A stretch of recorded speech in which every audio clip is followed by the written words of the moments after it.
Assalamu alaikum, my beloved brothers and sisters. What if I told you that the secret to changing your entire life, your akhirah, doesn't lie in one massive, grand gesture? What if the key to Allah's subhanahu wa ta'ala pleasure isn't a mountain you climb once, but a single pebble you lay down perfectly every single day? That, my friends, is the power we're discussing tonight.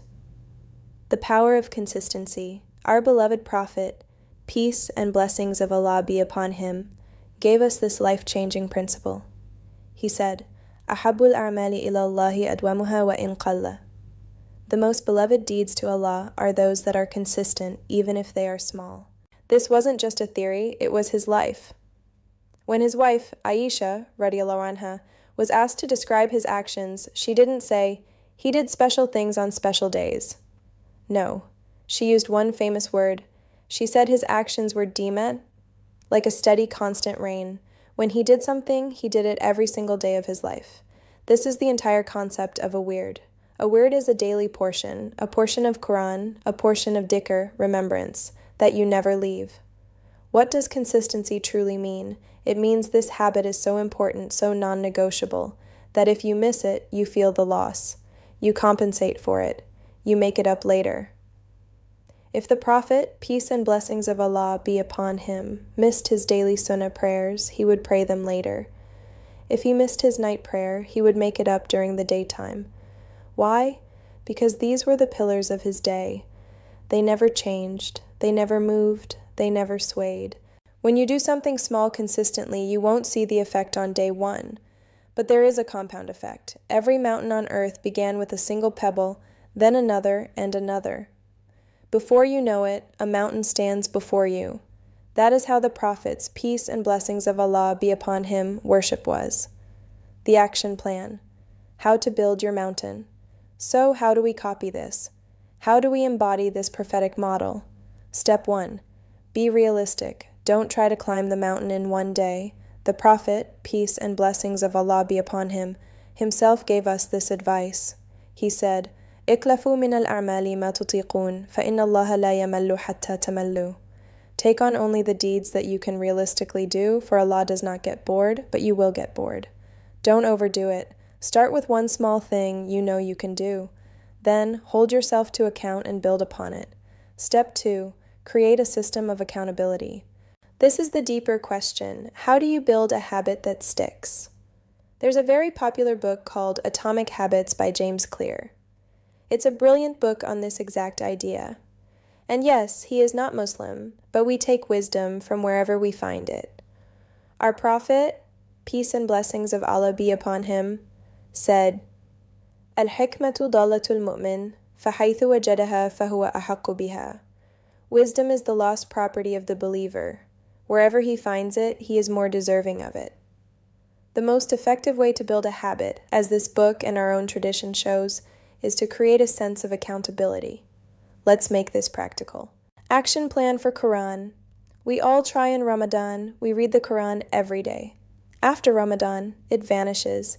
You say, "I want to memorize the Quran." Great. Here is your system. Pay a teacher, not a friend you can cancel on. Pay someone, and let it be someone you deeply respect or are even a little scared to disappoint. Make a fixed weekly time, and give your teacher these strict rules. If I am 10 minutes late, cancel my lesson and keep my money.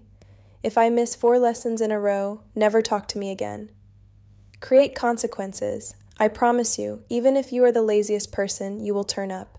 You are scared of the consequences. Action plan for night prayer. Tahajjud. How can you create a system for the night prayer? Alone, it's incredibly difficult. But when we do things in groups, in a jama'ah, we accomplish so much more. Create a WhatsApp group. Call it the A-Team or the Tahajjud crew. Be creative. Here's the system. You all agree on one night a week. If everyone succeeds, you have a group reward. But if you miss, there is a consequence. Make pairs. Ahmed, you must call me at 3 a.m. If I don't wake up, I have to give $10 to charity the next day. When Ahmed rings you at 3 a.m., you will be awake. The real-world proof. There's a reason many people will not wake up for Fajr, but 1 hour later they are perfectly awake at 8 a.m. for work. Why the difference? Why do we wake up for our boss but not for Allah? Because with the boss there is accountability. We lose the paycheck, we lose our career. We are seen as unprofessional. We are scared of the consequence. If you do not yet have the deep love and fear of Allah as your engine, then create a system that forces you, a friend, a teacher, a group, something that will hold you to account. We were first. These systems are not new. We don't need a modern book to invent them. In Morocco, for centuries, many masjids have a system. Every single day after Fajr, the group sits together and reads one hizb, a portion of the Quran. All you have to do is turn up. You sit for 20 minutes, you leave, and you have read 10 pages of the Quran. It's a system. It's a culture. In Somalia, people wonder, what is the secret to so many households producing hufad, memorizers of the Quran? It's a system. They sit in a circle. Everyone recites one ayah, then the next person and the next. Imagine you're a 3-year-old and you wake up every morning to this. Your older siblings, your parents, all sitting, reciting. It becomes part of your culture, part of your very being.